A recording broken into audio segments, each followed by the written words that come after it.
جب دو قومی نظریہ کا بول بالا تھا، مولانا آزاد نے جو بات کہی اور ان کی دلی کی جو تقریر ہے جو آزادی کے بعد انہوں نے دی، اس کو پڑھنا چاہیے لوگوں کو۔ ابوالکلام آزاد مشترکہ تہذیب کے رسیا تھے۔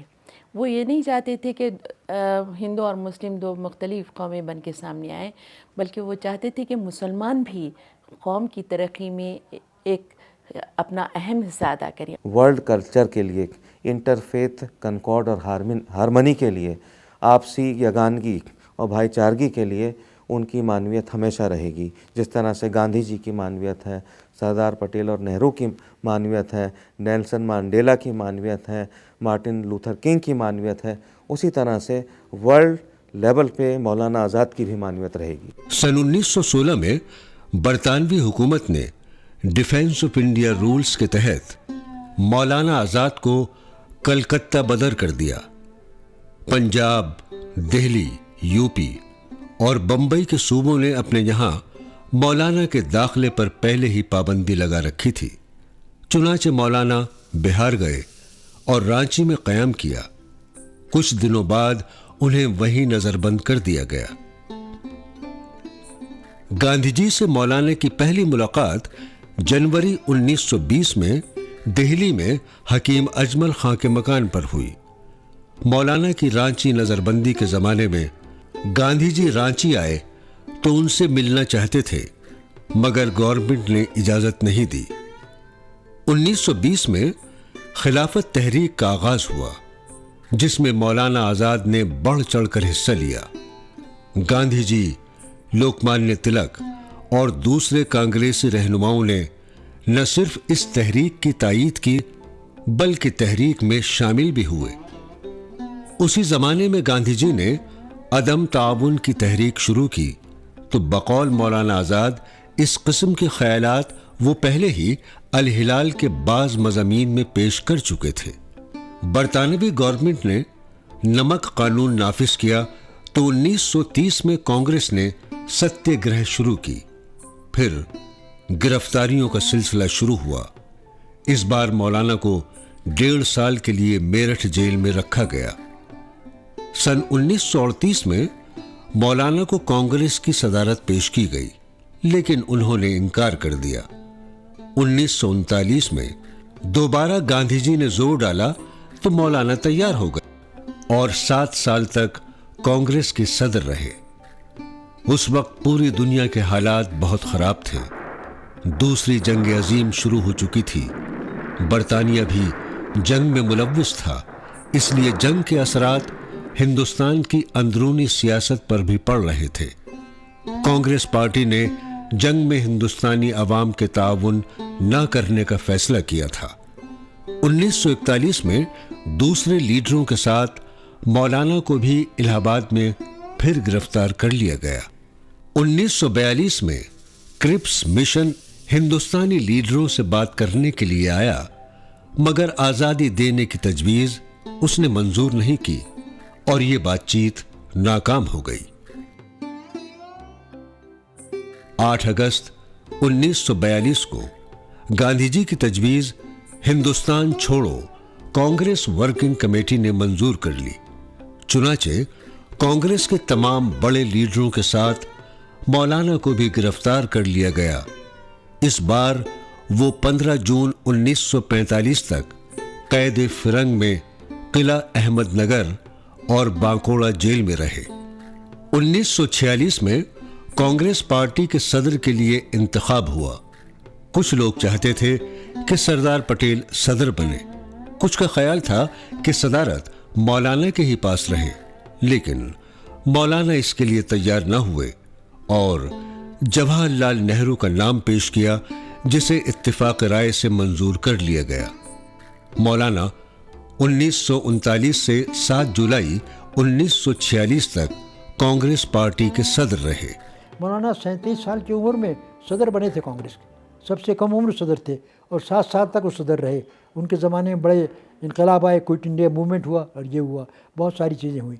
تو مولانا آزاد ایک، میں نے جیسا عرض کیا کہ ایک نابغہ روزگار شخصیت تھی ان کی۔ جس موقع پر وہ کانگریس پارٹی کے صدر تھے وہ بڑا کروشل زمانہ تھا،